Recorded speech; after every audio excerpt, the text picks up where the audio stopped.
Omaly no notokanina ny agence ny postra malagasy flagship etsy Antaninarenina rehefa avy nasipana-vaozana tanteraka. Tsy ny toerana ihany no navaozana fa ny tolotra sy ny servisy rehetra omenina ireo mpanjifa.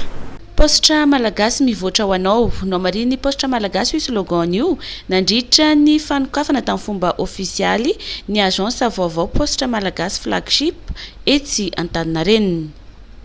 Niaraka nanokatra ty birao postra malagasy ty eto Antaninarenina izany hoe flagship ho netsofika aza miteny vahiny fa ity zany ilay endrika vaovao any postra malagasy.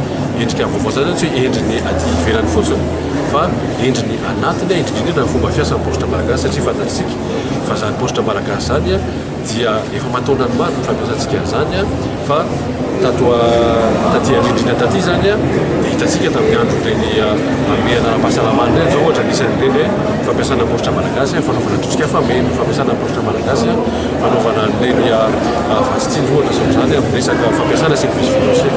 Fa eto zany tsika dia ampisena amizay ny postra malagasy amin'ny hoe mapa agence vaovao amin'ny postra malagasy. Taloha zany ohatra hoe receveur ny hitatsika amin'ireny postra reny dia izao efa lasa chef d'agence na directeur d'agence miandraikitra an'izany. Izany hoe eto anivon'ny postra malagasy misy tolotra maro dia maro. Misy resaka colis, fampiasana colis, misy resaka fitaterana entana sy olona, fa misy ihany koa zany ny atsina fatay mbola fahalalantsika anazy koa izay mbola mandeha foana hatramintsika amin'izay zao. Ary ny tolotra tena hita hoe nandroso dia nandroso dia ny resaka service financier.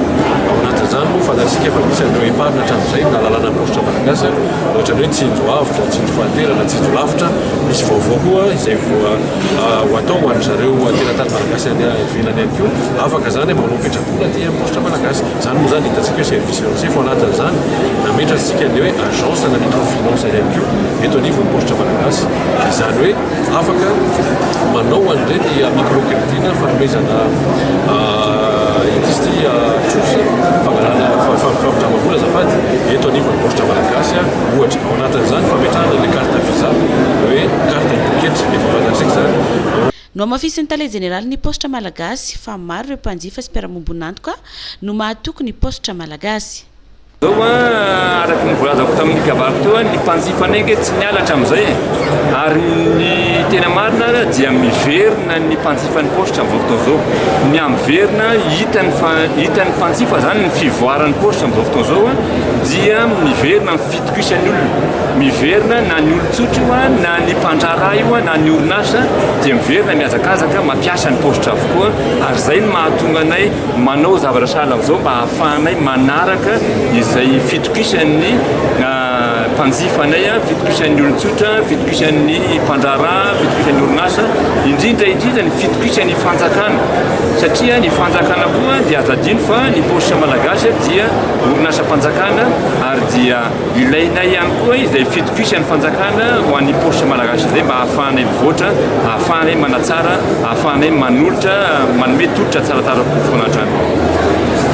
Manomboka amin'ny alatsinainy dia hisokatra avokoa ny agence rehetra no avaozana ho an'ny postra malagasy manerana ny nosy.